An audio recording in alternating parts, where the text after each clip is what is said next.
नमस्कार, मी संजय भोकरे. आपण पाहताय जनप्रवास लाईव्ह.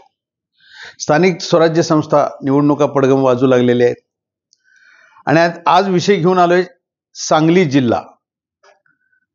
जयंत पाटील, शरद पवार राष्ट्रवादी पक्षाचे नेते आणि चंद्रकांत दादा पाटील भारतीय जनता पक्षाचे, अर्थात ते राज्याचे नेते आहेत, ते प्रदेश अध्यक्ष पण होते भारतीय जनता पक्षाचे. परंतु थोडं माग आपण गेलं तर 2014च्या निवडणुका बघायच्या आणि त्याच्यानंतर चंद्रकांत दादांनी जो त्यामध्ये जी ताकद दाखवली ती त्याच्यानंतर सगळ्या स्थानिक स्वराज्य, जिल्हा परिषद, पंचायत समिती, नगरपालिका, महानगरपालिका सगळीकडे पश्चिम महाराष्ट्रात अक्षरशः भाजप आणि भाजप हे त्यांनी केलेली किमया हे कोण विसरणार नाही.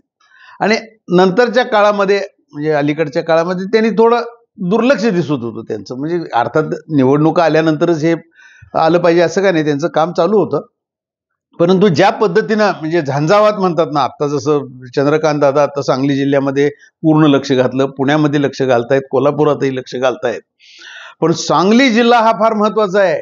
जयंत पाटील एक तसं मुरब्बी नेता आहे, शांत असतात, बोलत नाहीत, अबोल आहेत, पण करायचं ते करत असतात. ते कुठं कुणाचा कसा काटा काढायचा थोडं थांबा म्हणतात आणि त्या पद्धतीनं ते जात असतात. परंतु आता चंद्रकांत दादा पाटील यांनी 2014 प्रमाणे लक्ष घातलेलं दिसतंय. त्यामुळे हा झंझावात रोखणार कोण? सत्ता, साम दाम दंड आणि भेद हे फार महत्वाचं आहे आता. आणि सांगली जिल्ह्यामध्ये दादा घराण्याला सुरुंग लावायचा.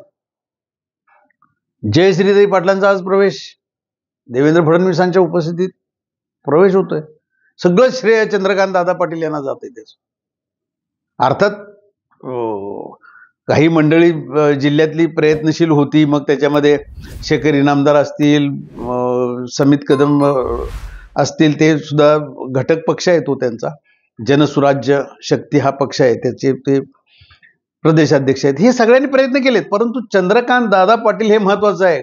आज राज्यामध्ये आपण बघत आलोय, थोडं मागं वळून बघितल्यानंतर चंद्रकांत दादा प्रदेशाध्यक्ष असताना सुद्धा कुठं त्यांनी प्रयत्न केले, त्या ठिकाणी त्यांनी यशच मिळवले. आणि आता परत मग हा झंझावात रोखायचा कसा, ह्याच्यासाठी आता देशाचे नेते म्हणतात शरद पवार हे मात्र आता गेल्या 4 दिवसातल्या त्यांच्या आपण बाईट बघितल्या, म्हणजे त्यांच्या आपण स्टेटमेंट्स बघायला लागलोय, तर आता ते पुन्हा ताजेतवाने झालेत म्हणायला हरकत नाही. आणि आता सांगली जिल्ह्यामध्ये जयंत पाटील हे त्यांचे प्रदेशाध्यक्ष आहेत. त्यांचंच खच्चीकरण त्यांच्याच जिल्ह्यात होत असेल तर आता उतरलं पाहिजे. सांगली जिल्ह्यामध्ये उतरायचं म्हणजे काय?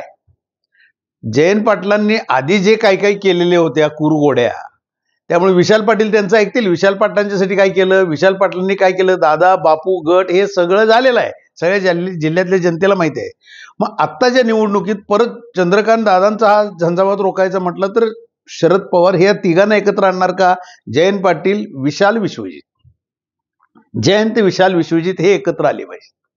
हे एकत्र आले तर मात्र सांगली जिल्ह्यातलं चित्र काहीतरी वेगळं होऊ शकेल.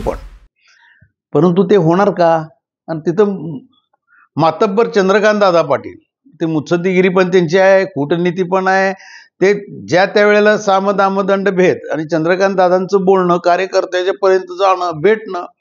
मग आता तुम्ही जे आतापर्यंत संस्थानिकासारखं राहिलं आहे ते चालणार नाही आहे. जयंत पाटील, तुम्हाला सुद्धा कार्यकर्त्यांना भेटायला लागेल.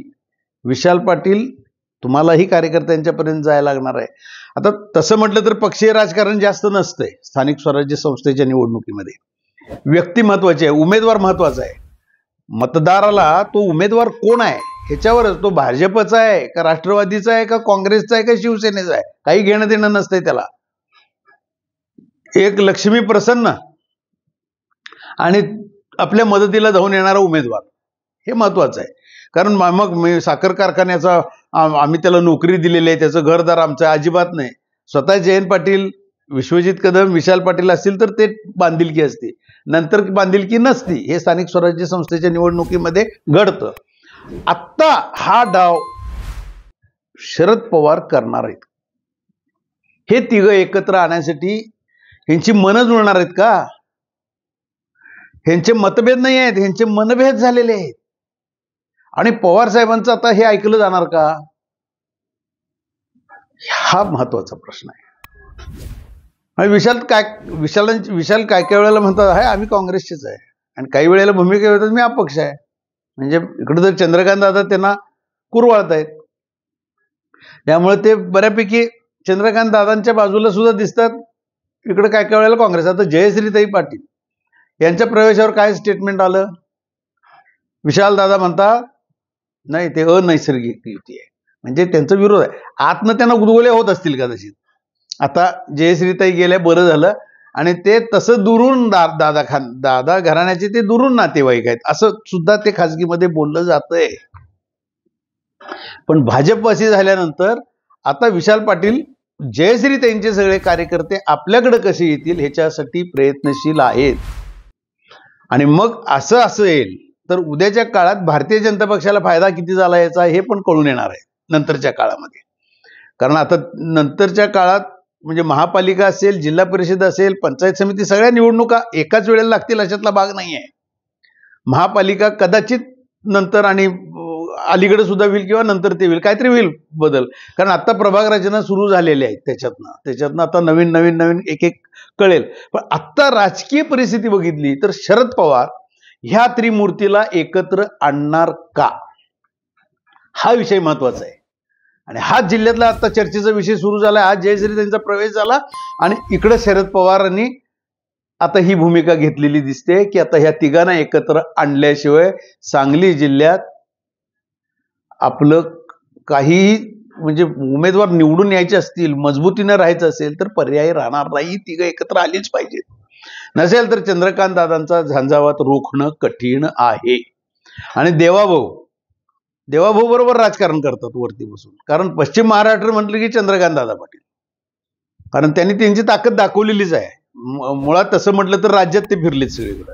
परंतु पश्चिम महाराष्ट्रामध्ये 2014 पासून आपण बघत आलो तर चंद्रकांत दादा पाटलांचा दबदबा हा आहेच.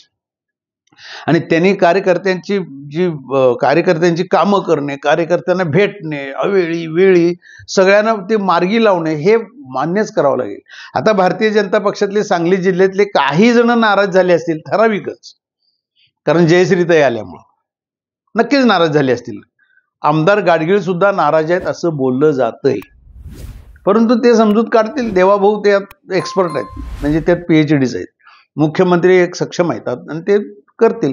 परंतु चंद्रकांत दादा पाटील हे पुढे पाहिजेत, त्याशिवाय काही गणित होत नाहीत, हे नक्की आहे. परंतु हा झंझावात रोखायचा असेल तर विशाल, विश्वजित आणि जयंत पाटील ह्यांची मन जी एकमेकाच्या विरोधात मनभेद आहेत हे जुळणार का आणि हे जुळवले जाणार का? कारण जयंत पाटील अजून शांत आहेत आणि त्यांचे कार्यकर्ते म्हणतात ही वादळापूर्वीची शांतता आहे. आता हा अजितदादा एक विषय आहेच मध्ये. अजितदादांच्याकडे गेलेले सांगली जिल्ह्यातले काही मातब्बर नेते मंडळी, माजी आमदार गेलेत, परंतु ते महायुतीत आहेत ना.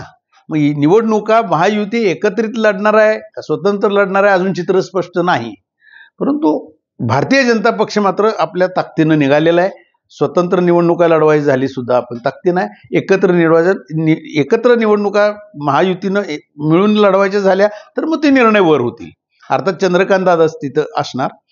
परंतु हा झंझावात चंद्रकांत दादांचा रोखला जाणार का, शरद पवार हा रोखणार का, हे बघण्यासारखं राहील. आज इथंच थांबू, उद्या पुढच्या भागात.